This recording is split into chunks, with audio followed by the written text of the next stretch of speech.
అడ్డుగా వచ్చు వైరి గెల్వను నూతన దమ్ముతో పోదమా నూతన దమ్ముతో పోదమా యేసుతో జీవితాలు పోదమా అడ్డుగా వచ్చు వైరి గెల్వను నూతన దమ్ముతో పోదమా నూతన దమ్ముతో పోదమా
యేసుక్రీస్తును కృపయు సమాధానములు మీకు కలుగునుగాక.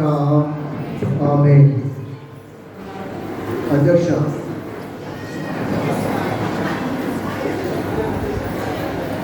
ప్రత్యేకమైన వాక్యం ప్రసంగి గ్రంథము 11వ అధ్యాయము 9-10 ఎల్లే కమలాగారు చదివిస్తారు.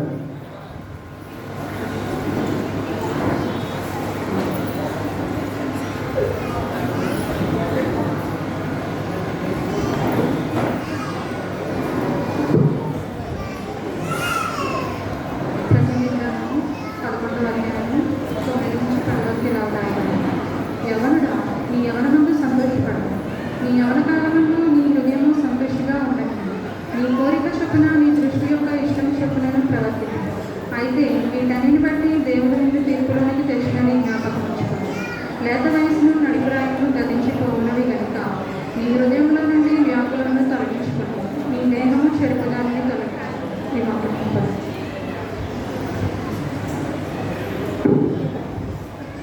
ఈ వాక్య సందేశం కోసం ప్రార్థన పెద్దలు సౌమ్య గారు వచ్చి ప్రార్థన చేయాల్సిందిగా వచ్చినాం.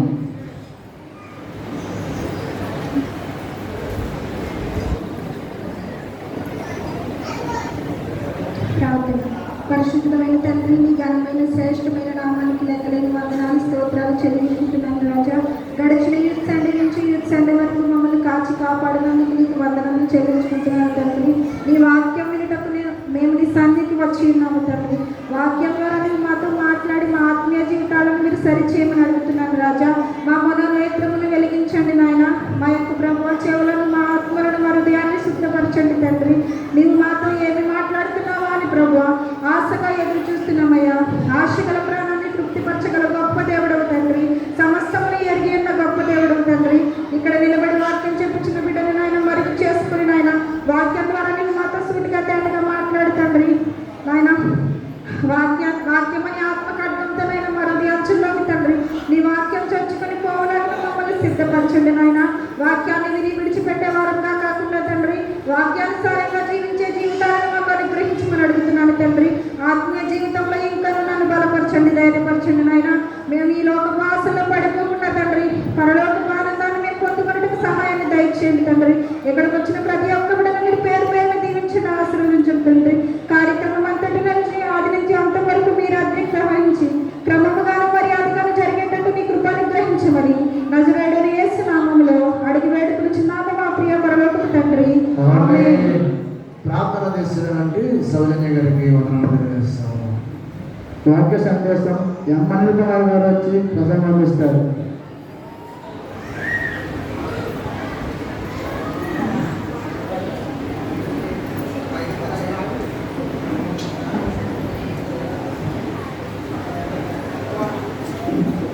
హలో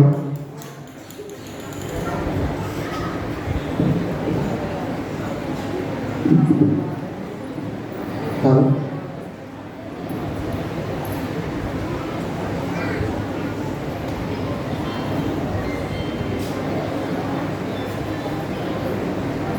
మన ప్రభువును రక్షకుడైన యేసుక్రీస్తు నామములో ఈ ప్రత్యేకమైన యవనస్తుల ఆదివారం కొరకు ఏర్పాటు సిద్ధపడినటువంటి యవన బిడ్డలందరూ కూడా ప్రత్యేకమైనటువంటి వందనాలు. ఇటువంటి సమయాన్ని అనుగ్రహించిన దేవాది దేవునికే మహిమ, ఘనత, ప్రభావం కలుగునుగాక. ఈ కార్యక్రమాన్ని ముందుండి నడిపిస్తున్నటువంటి యవన బిడ్డలకు, అలాగనే వెనక నుండి ప్రోత్సహిస్తున్నటువంటి గురుమండల అధ్యక్షుల వారికి, అలాగే అడిషనల్ పాస్టర్ గారికి, వారికి సహాయకులుగా ఉండి నడిపిస్తున్నటువంటి ట్రెజరర్ గారికి, పిసిసి, ఎల్సిసి సంఘ పెద్దలకు, దూర ప్రాంతం నుండి యువకులను ప్రోత్సహించడానికి వచ్చినటువంటి చిన్న బాబ్జీ గారికి, అలాగనే మన కాశీపాడు ప్యారిస్ డెలిగేట్ గారు అయినటువంటి చిట్టిమంగన్ గారికి, ఇప్పుడు వచ్చినటువంటి మీ అందరికీ ప్రత్యేకమైన వందనాలు తెలియజేస్తున్నాను. అందరు బాగున్నారమ్మా? మంచి దేవుని యొక్క మహాకృపను బట్టి కొద్ది నిమిషాలు మళ్ళా మనకి భోజన కార్యక్రమాన్ని ఏర్పాటు చేశారు కాబట్టి చాలా క్లుప్తమైనటువంటి సందేశాన్ని నేను ఇచ్చి వర్తమానం ముగించాలని ఆశపడుతూ ఉన్నాను. దేవుని యొక్క మహాకృపలో మరొకసారి మీ మధ్యలో నిలబడడానికి దేవుడిచ్చినటువంటి ఈ తరుణాన్ని బట్టి దేవుణ్ణి స్తుతిస్తూ ఒక కీర్తన, ఒక పాట పాడుకుని ప్రభుని జరుపుకుంటున్నాం.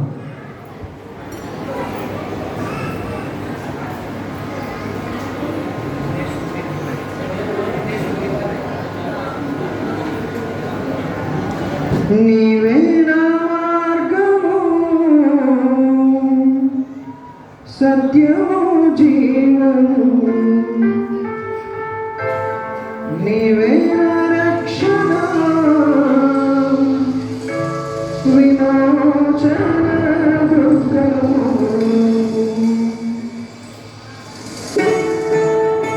చెప్పబడి దేవుడు నామాన్ని మహిమపరుస్తూ యవనస్తుల ఆదివారంలో ప్రభువు అనేక మంది నూతన యవనస్తులను బలపరిచి పరిచయలో ప్రభువు సహాయం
కొద్ది నిమిషాన్ని వాక్యాన్ని ప్రభువాన్ని ధ్యానిస్తుండగా మన యవనస్తుల్లో ఉన్నటువంటి ఒక ఉన్నతమైనటువంటి లక్షణాలను ప్రభావ లక్ష్యాలను వారు చేరుకోవడానికి కొద్ది నిమిషాలు మాట్లాడారు. నాయన వారు సంతోషంగా ఆనందంగా ఈ కార్యక్రమం చేసుకుంటున్నారు. నాయన ఈ కార్యక్రమం తర్వాత వారి యొక్క జీవిత లక్ష్యం ఏంటో వారికి చూపించారు. సహాయం చేసి మేలుకరమైన కార్యాలు జరుగుతున్నాయి. యేసు నామములో జరుగుతున్నాను తండ్రి. ప్రభునందు ప్రియులారా, మానవుని యొక్క జీవితంలో చాలా పరిణామ క్రమాలు చెందుతూ ఉంటాయి. ఈ పరిణామ క్రమాలు జరుగుతూ ఉండగా మానవుని యొక్క ఉనికి ఈ లోకములో మరుగైపోతూ ఉంటుంది. అసలు ఈ మానవుని యొక్క జీవితంలో, ఈ మానవుని యొక్క ఆలోచనల్లో తన యొక్క పుట్టుక నుండి మరణము వరకు వారు నడుస్తున్నటువంటి విషయాలలో చాలా పరిణామ క్రమాలు జరుగుతూ ఉంటాయి. చాలా విషయాల్లో మనుషులు తమ యొక్క అభిప్రాయాలను కొనసాగిస్తూ ఉంటారు. ఈ మానవ జీవితంలో ప్రారంభము నుండి ముగింపు వరకు మనం చూస్తే, ప్రారంభ దశలో ఉన్నటువంటి చిన్నపిల్లలు, రెండవ దశలోనికి వచ్చినటువంటి యవనస్తులు, మూడవ దశలోనికి వచ్చినటువంటి వృద్ధాప్యములో ఉన్నటువంటి వారు, ఈ జన్యపరమైనటువంటి మార్పులు జరుగుతూనే ఉంటాయి. ఎప్పుడైనా మనం ఇలా అనుకున్నామా, ఉదయం సూర్యుడు ఎందుకు వస్తున్నాడు, సాయంత్రము ఎందుకు సూర్యుడు కనబడట్లేదు, రాత్రి ఎందుకు వస్తుంది, పగలు ఎందుకు వస్తుంది, సంవత్సరానికి 365 రోజులు ఎందుకు వస్తున్నాయి, 12 నెలలు ఎందుకున్నాయి, 54 వారాలు ఎందుకు వస్తున్నాయి అని ఎప్పుడైనా మనం ఆలోచన చేసామా? చెయ్యం. నేను ఈ వాక్యము చెప్పేటప్పుడు మీ అందరికీ కూడా ఒక విషయం అర్థమవుతుంది. ఆ విషయం ఏమిటి అనంటే, మానవుని యొక్క జీవితం పరిమితి గలది. ఈ పరిమితి కలిగినటువంటి జీవితం 3 భాగాలుగా విభజించబడింది. 1 బాల్యము, 2 యవ్వనము, 3 వృద్ధాప్యం. బాల్యములో చిన్నపిల్లలు చాలా యాక్టివ్గా పనిచేస్తూ ఉంటారు, చాలా సంతోషంగా ఆనందంగా వారికి ఇష్టం వచ్చినట్లుగా పనిచేస్తూ ఉంటారు. అందుకే బాల్య దశని రాజు లాంటి బ్రతికే దశ అని అంటారు. అంటే తనకు ఏది ఇష్టం అది చేసేస్తూ ఉంటారు పిల్లలు. వాళ్ళకి ఏది కావాలో అది వాళ్ళు తీసుకుంటారు. వారికి ఏదైనా అవసరమైనప్పుడు దారంట వెళ్ళినప్పుడు వాళ్ళ తండ్రి గారిని తల్లి గారిని అది కొనమని అడుగుతారు. అది ఎంత విలువైందైనా కొనమని అడుగుతారు. మళ్ళా కొంత సమయం అయిపోయేటప్పటికీ దాన్ని మర్చిపోతూ ఉంటారు. ఇది బాల్య దశ. ఈ బాల్య దశ అయిపోయిన తర్వాత రెండవ దశలోనికి వస్తారు. ఈ రెండవ దశలోనికి వచ్చేటప్పటికి 13 సంవత్సరాల నుండి ఇక వాళ్ళ జీవితం ప్రారంభించబడుతుంది. యవ్వన దశ, టీనేజ్ అని అంటారు. 13 నుండి ప్రారంభించబడుతుంది. ఈ 13 సంవత్సరాల వయసులో రెండవ దశలోనికి వచ్చిన తర్వాత ఈ రెండవ దశలో వారి యొక్క ఆలోచనలు ఎలా ఉంటాయంటే, నేను చేసేస్తాను, నేను చేయగలను, నేను తప్ప ఈ పని ఎవరు చేయలేరు అనేటువంటి ఆలోచనలు వస్తూ ఉంటాయి.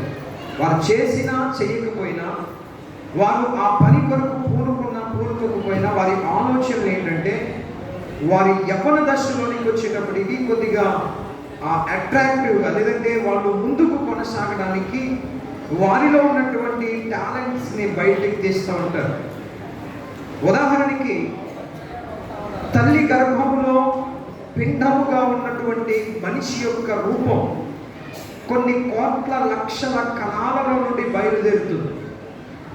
బయలుదేరినప్పుడు ఒకే కణము తల్లి గర్భంలో ఉత్పత్తి అయ్యి పిండోత్పత్తి అయ్యి ఆ కణము 9 నెలల తర్వాత ఒక శిశువుగా బయటకు వస్తుంది.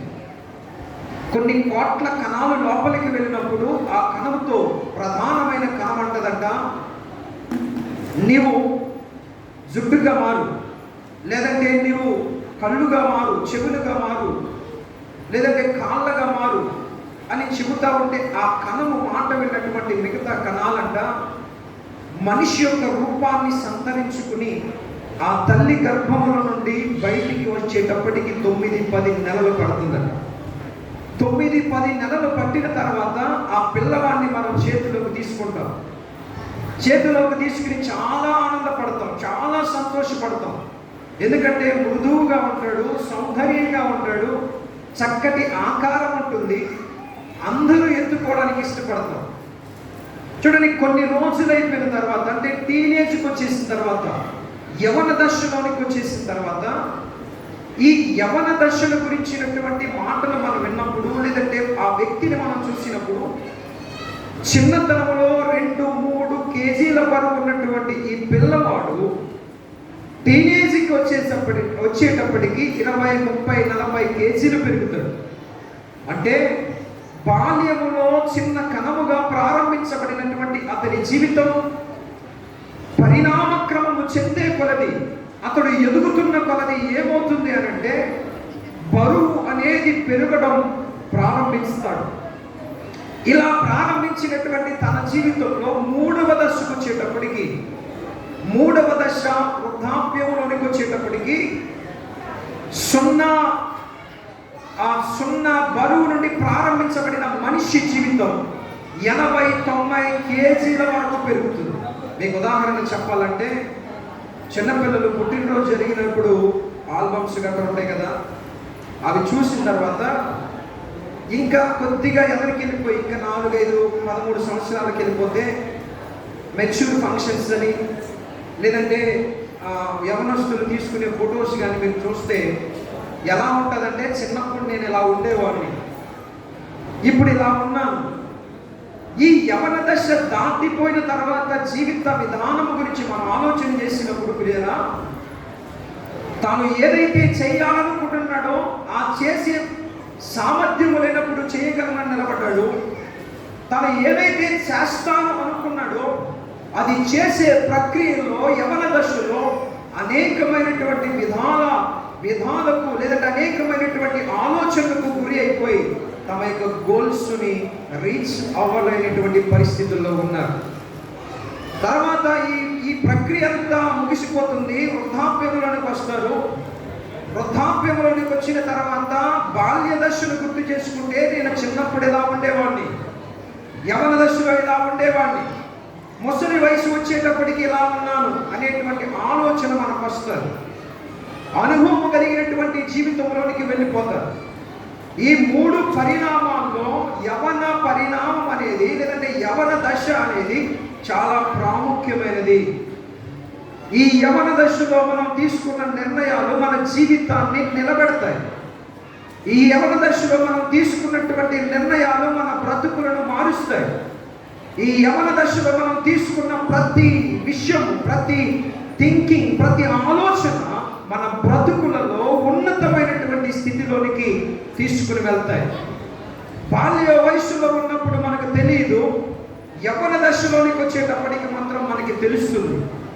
కానీ ఆ యవ్వన దశలో మనం చేసే పని చేయకపోవడం ద్వారా చాలామంది నిస్సహాయ పరిస్థితుల్లో ఉండిపోతున్నారు. వృద్ధాప్యంలోనికి వచ్చేటప్పుడు బాధపడుతున్నారు. కొంతమంది అయితే యవన దశలో మంచి గోల్స్ రీచ్ అయ్యి వారికి సంపాదించుకుని వారు ముసలి వయసు వచ్చేటప్పటికి వారి సంపాదన ఏమవుతుందో తెలుసా? వైద్య ఖర్చులకు వారికి సరిపడంత సంపాదన వారు సంపాదించుకున్న తర్వాత ఈ సంపాదన అంతటి మీద వారికి ఏం కలుగుతుంది అని అంటే వ్యసనం కలుగుతుంది. లేదంటే ఇది మనకు అవసరం లేదు, మనం ఆరోగ్యం లేనప్పుడు మనము సంపాదించేది ఎందుకు అనేటువంటి జీవిత విధానం మొదలవుతుంది. నేను చెప్పేది ఏమిటంటే, ప్రారంభ జీవితంలో బాల్యముతో ప్రారంభించిన మన జీవితం 80-90 సంవత్సరాల తర్వాత చచ్చిపోతాం. ఈ మధ్యలో జరిగే పరిణామ క్రమాలు అనేవి ఉన్నాయి, చూశారు? ఈ పరిణామ క్రమాల గురించి ప్రసంగి ఒక అద్భుతమైనటువంటి మాటను చెప్పాడు. ప్రసంగి గ్రంథం 11వ అధ్యాయం, మనం ఇందాక చదువుకున్నటువంటి వాక్య భాగం. ప్రసంగి గ్రంథం 11వ అధ్యాయం 9-10వ వచనం చదువుతాం. 9వ వచనం మొదలుపెట్టేయండి, ఇది ఎప్పుడు చదువుకునేదే కాబట్టి 10వ వచనాన్ని నేను చదువుతున్నాను. లేత వయసును నడిప్రాయమును గతించుకోవునవి కనుక నీ హృదయములో నుండి వ్యాకులమును తొలగించుకును, నీ దేహమును చెరుపు దానిని తొలగించుకును. లేత వయసు బాల్య దశ ముగించబడింది. ఇక్కడ కూర్చున్న చాలా మందికి బాల్య దశ దాటి యవన దశలోనికి వచ్చారు. ఈ యూత్ సండే రోజున, ఈ యవనస్తుల ఆదివారం రోజున యవనస్తులైనటువంటి వారు ఈ ప్రత్యేకమైన కార్యక్రమాన్ని ఏర్పాటు చేశారు. సంవత్సరానికి ఒకసారి వీళ్ళు చాలా చక్కగా ఈ కార్యక్రమాన్ని ఏర్పాటు చేస్తారు. ఏర్పాటు చేసినటువంటి వారికి తెలియవలసిన విషయం ఏంటంటే, మీ బాల్యము మీ దగ్గర నుండి వెళ్ళిపోయింది. జాగ్రత్తగా గుర్తుపెట్టుకోండి, నీ బాల్యము ఏదైతే ఉందో అది నీ దగ్గర నుంచి వెళ్ళిపోయింది. నువ్వు దాని గురించి మళ్ళా వెనక్కి వెళ్దామంటే తిరిగి రాదు. నీ బాల్య దశను నీ యవన దశలో నువ్వు గుర్తుపెట్టుకోవాలి. ఆ బాల్య దశలో నువ్వు నడిచినటువంటి నడత, నువ్వు చేసినటువంటి పనులు యవన దశలోనికి వచ్చేటప్పటికి గుర్తుపెట్టుకోవాలి. రెండవది చదవండి. రెండవది నడిప్రాయము గతించిపోవును. అంటే మీరు యవన దశలోనికి వచ్చారు, చక్కటి కార్యక్రమాలు చేస్తున్నారు, సంఘాన్ని బలపరచడానికి, సంఘాన్ని అభివృద్ధి చేయడానికి, సంఘములో మేము కూడా ఒక పార్ట్ ఆఫ్ లైఫ్ జీవించడానికి, లేదంటే సంఘాన్ని స్థిరపరచడానికి మేము కూడా ఉన్నాం అనేటువంటి ఆలోచనతో ఈ చక్కటి కార్యక్రమాలు మీరు చేస్తున్నారు. మీరు గుర్తుపెట్టుకోవాల్సింది ఏంటో తెలుసా? మీ యవ్వన దశ నడిప్రాయము కూడా దాటిపోతుంది. నడిప్రాయము కూడా దాటిపోతుంది. ఒకప్పుడు మనం యవనస్తులు, జనరేషన్ మారింది, వివాహం అయిపోయింది, పిల్లలు పుట్టేశారు.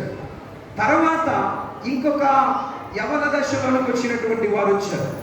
వాళ్ళకి కూడా వివాహాలు అయిపోతాయి, వారు కూడా పిల్లలను కంటారు, వాళ్ళు కూడా వృద్ధిలోనికి వస్తారు. అంటే జీవిత పరిమాణ క్రమం ఏమవుతుందనంటే, కొనసాగుతూ ఉన్నటువంటి సమయంలో మనుష్యులు కానీ, లేదంటే బాల్య దశ దాటినటువంటి యవనస్తులు నేర్చుకోవలసిన విషయం ఏంటో తెలుసా? ఈ యవన దశ ఎంతో కాలం ఉండదు. ఈ యవన దశ ఎంతో కాలం ఉండదు, కొంతకాలమే ఉంటుంది. ఇక్కడ కూర్చున్న యవనస్తుల్లో ఈ సంవత్సరం దాటిన తర్వాత ఎంతమందికి వివాహాలు అయిపోతాయో తెలియదు. వివాహం అయిపోయిన తర్వాత వారి లైఫ్, వారి యొక్క జీవిత విధానం మారిపోతుంది. భార్యాభర్తలకు ఒకే రీతిగా వారు తమ యొక్క జీవితాలను కొనసాగిస్తారు. అలా కొనసాగుతున్నటువంటి సమయంలో వారికి 20-30 సంవత్సరాలు వచ్చేస్తే ఆ 20-30 సంవత్సరాల్లో వారికి పిల్లలు పుడతారు. పిల్లలు పుట్టిన తర్వాత ఆ పిల్లలను ప్రశ్న వేస్తాడు, కుదురుగా ఉండరంటే నేను ఉండను అంటాడు. వాడు ఎందుకు ఉండనంటాడు? వాడు బాల్య దశలో ఉన్నాడు కాబట్టి, రాజు జీవితం కాబట్టి వారు ఏదంటే అదే. చాలా మంది యవనస్తులకు నేను చెబుతున్నాను, 13 సంవత్సరాల నుంచి మీ గోల్ ఏదైతే ఉందో దాన్ని మీరు జాగ్రత్తగా చూజ్ చేసుకుంటే 13 సంవత్సరాల వయసులో మీకు ఏదైతే చేయాలనుకుంటున్నారో, ఏదైతే చదవాలనుకుంటున్నారో, దేన్నైతే సాధించాలనుకుంటున్నారో ఆ దశలో ఉన్న వారికి నేను చెబుతున్నాను, ఆ ఫుల్ఫిల్ చేసుకోవడానికి ఆ దశ చాలా ప్రాముఖ్యమైనది. నువ్వు తీసుకున్న నిర్ణయం ఆ 13 సంవత్సరాల వయసులో నువ్వు చదువుకుంటావా, ఉన్నతమైన ఉద్యోగం చేసుకుంటావా, లేదంటే అనేక మందికి సహాయపడేటట్లుగా నువ్వు మార్చబడతావా, నీ చేతుల్లో ఉంది. నువ్వు జీవితాన్ని పాడు చేసుకోవాలన్నా నీ చేతుల్లోనే ఉంది, నీ జీవితాన్ని బాగు చేసుకోవాలన్నా నీ చేతుల్లోనే ఉంది. దీంట్లో తల్లిదండ్రుల యొక్క ప్రమేయం ఎంత మాత్రం ఉండదు. ఎందుకంటే యవనస్తులు కూడా తల్లిదండ్రులకు తెలిసేటట్టుగా ఏ పని కూడా చేయరు. ఇంట్లో తల్లిదండ్రుల మాట వింటారు, కానీ బయటకు వెళ్ళిన తర్వాత వారి ఆలోచన విధానం మారుతుంది, వారి పరిస్థితులు మారుతాయి, వారి మాట తీరు మారుతుంది. సమస్తము కూడా డిఫరెంట్ కైండ్ ఆఫ్ లైఫ్ లోనికి వెళ్ళిపోతుంది. అంటే వారి ఆలోచనల ప్రకారం నడుస్తారు. అందుకే వారికే నేను చెబుతున్నాను, ఈ టీనేజ్ లో నువ్వు ఏదైతే గోల్, లక్ష్యాన్ని నువ్వు సాధించాలనుకున్నావో దాని మీద నువ్వు గట్టిగా నిలబడితే ఈ టీనేజ్ దాటిన తర్వాత నీ జీవితం వేరే లెవెల్గా ఉంటుంది, వేరే ఉన్నతమైనటువంటి స్థితిలోనికి వెళ్ళిపోతావు. జాగ్రత్తగా గుర్తుపెట్టుకో, నీ కళ్ళ ముందు నీ బాల్యము దాటిపోయింది, నీ కళ్ళ ముందు నీ యవ్వన జీవితము దాటిపోతుంది. ఆ తర్వాత నేను ఏది సాధించాను, ఏమి చేశానని నువ్వు వెనక్కి తిరిగి చూసుకుంటే నీవు మరలా వెనక్కి తిరగడానికి నీకు అవకాశం లేదు. 10th క్లాస్ ఎగ్జామ్స్ ఒకసారి రాసిన తర్వాత మరలా 10 సంవత్సరాల తర్వాత నేను రాస్తానంటే అలౌ చేయరు. ఒకవేళ నువ్వు రాసిన దాని వల్ల ఉపయోగం లేదు. కాబట్టి నేను చెబుతున్నాను, తల్లిదండ్రులైనటువంటి వారికి నేను చెప్పట్లా, వారి యవ్వన దశ దాటేసి వృద్ధాప్యంలోనికి దగ్గరైపోతున్నారు. వారు ఎన్నో ఆటుపోట్లను పడ్డారు. మనల్ని బ్రతికించడానికి, మనకి సహాయం చేయడానికి, మనకు మంచి బుద్ధులు నేర్పించడానికి ఎంతో కష్టపడ్డారు. వాళ్ళ గురించి నేను చెప్పట్లా, యవ్వనంలో ఉన్నటువంటి బిడ్డల గురించి నేను చెబుతున్నాను. నీ గోల్ ఏముంది? ఇక్కడ ప్రసంగి అంటాడు, లేత వయసు దాటిపోయింది, నీ బాల్యము దాటిపోయింది, యవన దశలోనికి వచ్చావు, నడి ప్రాయంలోనికి వచ్చావు. ఏదైనా సాధించగలనే పట్టుదలతో ఉండడానికి నువ్వు నిలబడ్డావు. ఏదైనా నేను చేయగలను అనేటువంటి సత్తా నీలోకి వచ్చింది. ఇది కూడా గతించిపోతుంది. ఎంతకాలం ఉంటుంది? 13 నుంచి 20-25 సంవత్సరాల దాకా మాత్రమే ఉంటుంది. ఈలోపు మన జీవిత ప్రయాణం వెళ్ళిపోతూ ఉంటుంది. ఎలా వెళ్ళిపోతుంది అని అంటే, ఇది వరకు సంవత్సరం రావాలంటే ఎన్ని కష్టాలు పడేవాళ్ళమో, సంవత్సరం గడవాలంటే ఎంత ఇబ్బంది పడేవాళ్ళమో, ఇప్పుడు చిటికలో అయిపోతుందంటే. సంవత్సరం ఎలా గడుస్తుందో కూడా తెలియట్లా, నెల ఎలా గడుస్తుందో కూడా తెలియట్లా, ఈ ఆదివారం నుండి మరొక ఆదివారం ఎంత సేపట్లో వచ్చేస్తుందో తెలియట్లా. ఈ జీవిత పరిణామం క్రమం చాలా స్పీడ్గా అయిపోయింది. ఈ పరిణామ క్రమంలో యవనస్తులు తీసుకునే నిర్ణయాలు వారి జీవితాన్ని ఆశీర్వాదకరంగా మారుస్తాయి, వారి ఆలోచనలు మారుస్తాయి, వారి పరిస్థితులను మారుస్తాయి. ఇక్కడ అంటాడు ప్రసంగి, ప్రియమైన దేవుని బిడ్డలారా, కనుక నీ హృదయములో నుండి వ్యాకులమును తీసివేసుకొనుము. నీ హృదయములో ఏదైతే వ్యాకులత ఉందో, ఏదైతే నీ హృదయాన్ని చెరుపుతుందో, నీ హృదయాన్ని పాడు చేస్తుందో, నీ హృదయాన్ని నువ్వు అనుకున్న గోల్స్ కి రీచ్ అవ్వకుండా ఆపుతుందో దాన్ని ఏం చేయమంటున్నాడో తెలుసా? తీసేయి. ఇది చాలా కష్టమైన విషయం. తీసేయడం అంటే చాలా కష్టం. ఎందుకు తీసేయలేము అనంటే, ఒక యవన దశలోనికి వచ్చినటువంటి ఆడపిల్లకైనా మగవాడికైనా కొన్ని ఆలోచనలు ఉంటాయి. ఆ యవన దశలో కొన్ని కార్యక్రమాలు వారి మెదడును వాళ్ళ మైండ్ను చెడిపేస్తూ ఉంటాయి. ఇలా చెడుపుతున్నప్పుడు వారు గోల్స్ రీచ్ అవ్వలేనటువంటి పరిస్థితుల్లోనికి వెళ్ళిపోతారు. కానీ ఈ ప్రసంగి గ్రంథకర్త అయినటువంటి సొలొమోను అనేటువంటి మహాజ్ఞాని చెబుతున్నాడు. ప్రసంగి గ్రంథము 1వ అధ్యాయము 1, 2 వచనాలు ఒకసారి చదువుదాం. దావీదు కుమారుడును యెరూషలేము రాజయుడిన ప్రసంగి చెబుతున్నాడు. జాగ్రత్తగా వినండి. ఈ ప్రసంగి ఎవరో తెలుసా? ఒక దేశపు రాజు, ఒక దేశాన్ని పరిపాలిస్తున్నటువంటి రాజు, దేవుని మందిరాన్ని కట్టడానికి దేవుడు ఏర్పాటు చేసుకున్నటువంటి రాజు. ఆ రాజు తన జీవితంలో ఎన్నో అద్భుతమైనటువంటి విషయాలను తెలుసుకున్నాడు. ఎంతో గనులైనటువంటి వారిని పిలిపించుకున్నాడు. ఎంతో డబ్బు, ఎంతో బంగారమును సంపాదించుకున్నటువంటి రాజు అంటున్నాడు, ఇదిగో 700 మంది భార్యలను, 300 మంది ఉపపత్నులను దగ్గరుండి వారి లైఫ్ స్టైల్ చూసినటువంటి ఒక జ్ఞాని చెబుతున్నాడు. యవనస్తుడా విను, చదువు. వ్యర్థమని ఏమంటున్నాడట? వ్యర్థం. ప్రసంగి చెబుతున్నాడు. వ్యర్థం. ఏది వ్యర్థం? సమస్తము కూడా వ్యర్థమే. ఏది వ్యర్థం? నువ్వు చేసే ఆ పని ఏదైతే ఉందో, నువ్వు గోల్స్ రీచ్ అవ్వనటువంటి ఆ పరిస్థితి ఏదో ఉందో, ఆ గోల్స్ ప్రక్కన పెట్టి నువ్వు చేసే ప్రతి పని కూడా వ్యర్థమే. ఈ సొలొమోను మహాజ్ఞాని, ప్రియమైన దేవుని బిడ్డలారా, ఈ వ్యర్థం అనే మాటను ఎందుకు ఉపయోగించాడు అనంటే, అతని జీవితంలో ఎన్నో అద్భుతాలను కళ్ళారా చూశాడట. నేను ప్రసంగి గ్రంథం ఇంటికి వెళ్ళిందవ చదవండి. నేను చూడలేనిది ఏదీ లేదు, సమస్తము నా దగ్గరికి నేను తీసుకొచ్చుకున్నాను. 7,000 మంది భార్యలను, 300 మంది ఉపపత్నులను, వారి టార్చర్ను భరించాడు. ఒక్క భార్య మాటే ఒక భర్త వినలేనటువంటి భయంకరమైన పరిస్థితిలో ఉన్నాము కదా. ఒక భార్య మాటే ఒక భర్త వినట్లా, ఒక భర్త మాటే భార్య వినట్లా. అలాంటి జీవితాన్ని కొనసాగిస్తూ ఉంటే ఈ సొలొమోను మహాజ్ఞాని అంటాడు, సమస్తము కూడా వ్యర్థం. వ్యర్థం అంటే పనికి రాదు అని అర్థం. నువ్వు డబ్బులు సంపాదించడానికి పరిగెడుతున్నావా? వ్యర్థం. ఎందుకు అనంటే మొదటి రాజుల గ్రంథము 10వ అధ్యాయములో ఈ సొలొమోను మహాజ్ఞాని అయినటువంటి వ్యక్తి గురించి మాట్లాడుతున్నాడు. ఒక్కసారి ఆ మాటలు మనం చదువుదాం. మొదటి రాజుల గ్రంథము 10వ అధ్యాయం 1వ వచనం. షేబాదేశపు రాణి యెహోవా నామమును గూర్చి సొలొమోనుకు కలిగిన కీర్తిని గూర్చి విని గూఢార్థము గల మాటల చేత అతనిని శోధించుటకు వచ్చేది. షేబాదేశపు రాణి, ఆనాటి కాలంలో ఈ చుట్టుప్రక్కల ఉన్నటువంటి ఏ రాణి కూడా ఈమె దగ్గర ఉన్నటువంటి ఐశ్వర్యము లేదట. ఈమె మహా గొప్ప రాణి. అంటే ఈ షేబాదేశపు రాణి చాలా గొప్ప రాణట. ఈమె సొలొమోను దగ్గరికి వచ్చింది. ఎందుకు వచ్చిందనంటే ఆమెకు ఒక మాట వినబడింది. ఇశ్రాయేలులో ఒక రాజు ఉన్నాడు. ఆ రాజు చాలా జ్ఞానవంతుడు.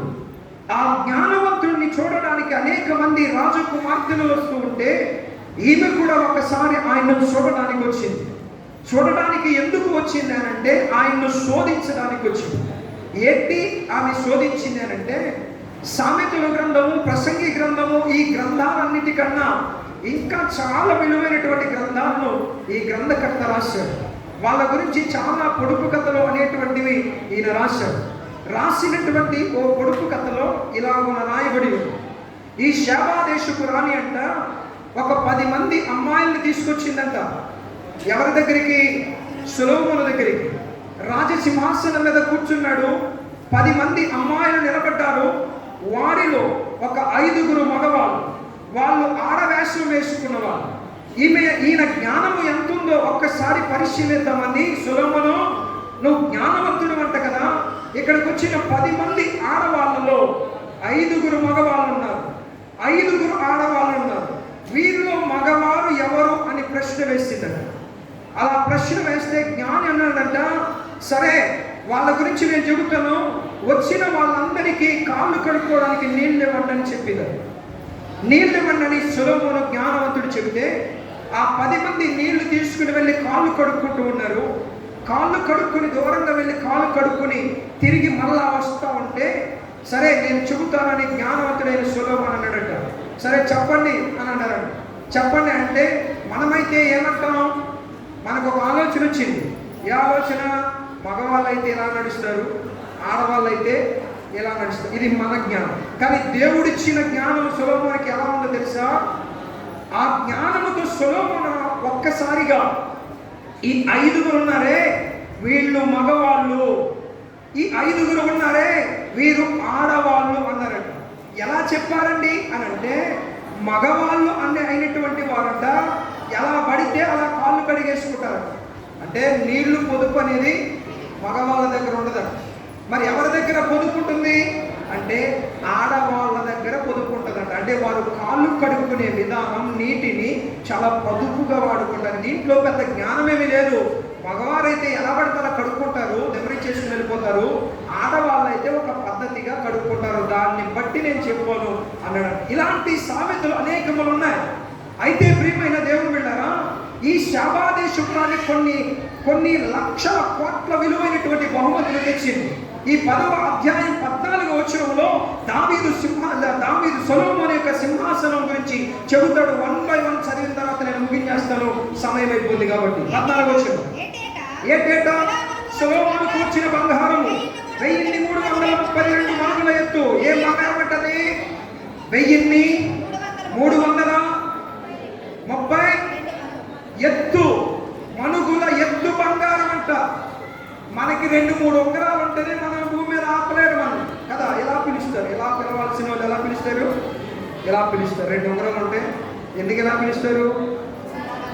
ఎవరో కనపడదు కదా, నా దగ్గర ఉంగరాలు ఉన్నాయి లేదంటే చైన్ పై తీసుకునేలా. అంటే నేను ఎవరిని విమర్శించాలని కాదు, కానీ సొలొమోను దగ్గర వెండి లేదంటే బంగారం అంట అసలు ఎంత ఉందంటే 1300 మణుగుల బంగారం ఉందంట. సొలొమోను కాలంలో ఆయన దగ్గర ఉన్నటువంటి బంగారం ప్రపంచంలో ఎక్కడా లేదట. ఆయన చూడని బంగారం లేదట. ఇంకొక మాట చదవండి, కిందకి చదవండి. ఇది యుగాక మొదలైనవి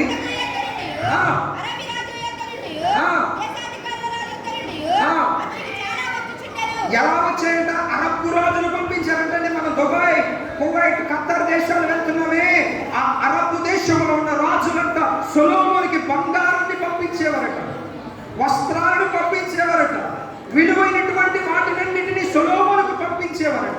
చదవండి, కిందకి చదవండి. రాజైన సొలొమోను సుత్తితో కొట్టిన, ఎంత కొట్టారట? సుత్తితో కొట్టిన బంగారం అంట. సాధారణం కాదు, సుత్తితో కొట్టిన బంగారం. మనం ఇనుమునే సుత్తితో కొడతాం. ఆనాటి కాలంలో సొలొమోను దగ్గర ఉన్నటువంటి బంగారం అంట సుత్తితో కొట్టేవాళ్ళంట. చదవండి. చేయించను 400 తులముల ఎత్తు బంగారం, 400 తులముల ఎత్తు బంగారముతో డాలు చేయించాడంట. 7 దంతాలతో ఆయన సింహాసనం చేయించుకున్నాడంట. ఆ సింహాసనం వెనకాల ఆ సింహాసనాన్ని అందరికీ కనబడేటట్లుగా బంగారముతో అలంకరించాడంట. ఆ సింహాసనానికి 6 మెట్లు ఉన్నాయంట. 6 మెట్ల మీద కూడా ఎడాపిడ సింహాల బొమ్మలు ఉన్నాయంట. అవి బంగారముతో చేశారట. అంటే 12 సింహాలు బంగారముతో ఉన్నాయంట. చూడండి, ఎవరు ఈ జ్ఞానవంతుడు? ఏమని చెప్పాడు? వ్యర్థం, వ్యర్థం, సమస్తము వ్యర్థం. నీ డబ్బు వ్యర్థం, నీకున్న ఆస్తి వ్యర్థం, నీకున్నటువంటి సమస్తము కూడా వ్యర్థం. సాధారణమైన వ్యక్తి కాదు ఈ మాటలు చెప్పేది. కొన్ని కోట్ల లక్షల కేజీల బంగారము కలిగిన చేసినటువంటి, ఆ బంగారం మీద నడిచినటువంటి, ఆ బంగారం మీద కూర్చున్నటువంటి సొలొమోను మహాజ్ఞాని వృద్ధాప్యంలో చెబుతున్నాడు, వ్యర్థం వ్యర్థం, సమస్తము వ్యర్థమే, సమస్తము వ్యర్థమే, సమస్తము వ్యర్థమే. సాధారణమైన విషయం చెప్పేటువంటి మనుషులైతే మనం వినం, కానీ ఈయన కాలంలోనంట ఒక విషయాన్ని చెబుతున్నాయి. ఈయన కాలంలోనంట వెండి లెక్కకు రాలేదంట, వెండి లెక్కలోనికి రాలేదు. చదవడం కిందకి చదవడం. మరియు బంగారమును అతడు 300 చేయించెను, ఉండెను. వీటిని రాజు లెబనోను అరణ్య మందిరము నుంచెను. మరియు రాజు దంతములతో పెద్ద సింహాసనం, ఏ దంతములు? 7 దంతములతో పెద్ద సింహాసనం చేయించాడు. సువర్ణము తనగా బంగారముతో వాటిని పొదిగించాడు. సింహాసనములకు 6 మెట్లుండెను. సింహాసనం మీద వెనక తట్టు గుండ్రముగా ఉండెను. ఇరు పార్శ్వముల యందు 2 సింహాలు నిలిచి ఉండెను. ఇరు ప్రక్కల 6 మెట్ల మీద 12 సింహాలు నిలిచి ఉండెను. అవి బంగారముతో చేయబడినవి. అటువంటిది ఎక్కడ కూడా లేదు. ప్రియమైన దేవుని గారు గమనించండి, ఈయన బాల్య దశను దాటేశాడు, యవన దశలోనికి వచ్చాడు. ఆ యవన దశను దాటి వృద్ధాప్యంలోనికి వెళ్ళేటప్పుడు ఒక మాట చెప్పాడు. భార్యలను చూశాడు, ఉపపత్తులను చూశాడు, బంగారమును చూశాడు, రాజ్యమును చూశాడు, సమస్తమును చూసి అంటున్నాడు, వ్యర్థం వ్యర్థం, సమస్తమును వ్యర్థం. ఎందుకు వ్యర్థం అంటే బాల్య దశ దాటిపోయింది, నడి ప్రాయము దాటిపోయింది. నీ హృదయములో ఉన్న పాపమును ఒప్పుకోకపోతే, నీ దేహమును చెరుపు దానిని తీసుకోకపోతే నీవు నీ గోల్స్ గురించావు, సమస్తాన్ని కూడా పోగొట్టేసుకుంటావు, వ్యర్థమైనటువంటి బ్రతుకు బ్రతుకుతావు, అందరిలో నవ్వులు పాలు కలిగినటువంటి బ్రతుకులోనికి వెళ్ళిపోతావు. అలా ఉండకూడదు అంటే నువ్వు ఏం చేయాలో తెలుసా? నీ జీవితంలో మంచి గోల్స్ని నువ్వు ఏర్పాటు చేసుకో. చదువా, ఉద్యోగమా, లేదంటే ఇతరిత సంపాదన, వ్యాపారం ఏదైతే ఉందో అది నువ్వు మంచిగా దాన్ని నడిపించుకుంటే కనుక దేవుడు సహాయం చేస్తాడు. అటువంటి సహాయాన్ని పరిశుద్ధాత్మ దేవుడు పొందించినట్లుగా ఎఫెసీ పత్రిక, జకరియా గ్రంథం, సువార్తల్లో ఆత్మశక్తి చేత దేవుడు ఈ యవన బిడ్డలందరినీ కూడా నింపునట్లు. జకరియా అంటాడు, శక్తి చేత కాదు, బలము చేత కాదు, కేవలం నీ ఆత్మ ద్వారానే కార్యము జరుగుతుంది అంటాడు. కాబట్టి యవన దశలో ఉన్నటువంటి వారు పరిశుద్ధ ఆత్మశక్తితో నింపబడిన వారై వారి జీవితాల్లో ఒక ఉన్నతమైనటువంటి లక్ష్యాలను చేరాలని కోరుకుంటూ ఈ మాటలు నేను ముగిస్తున్నాను. దేవుడి కొద్ది మాటలు మన ఇంట్లో భద్రపరచును కాక. ఈ సమయాన్ని ఇచ్చినటువంటి ఇమానుయేల్ సంఘ సభ్యులకు, ప్యారిస్ మాస్టర్ గారికి, నాయకులకు, యవనస్తులకు ప్రత్యేకమైన వందనాలు తెలియజేస్తున్నాను.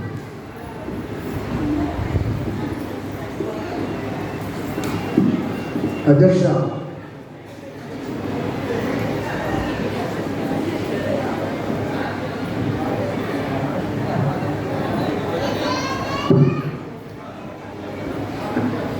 చక్కటి లేఖన భాగాన్ని యూత్ వారికి అవసరమైన రీతిలో వాక్య సందేశాన్ని ఇచ్చినటువంటి రెవరెండ్ అనిల్ గారికి ప్రత్యేకంగా వందనాలు తెలియజేస్తూ ఉన్నాను మా యూత్ వారి పక్షంగా.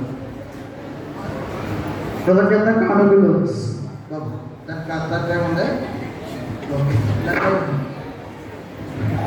సమస్త జ్ఞానములకు మించిన దేవుని సమాధానము యేసుక్రీస్తు వారి హృదయములకు మీ తలపులకు కావలే ఉండగాక. దేవా నా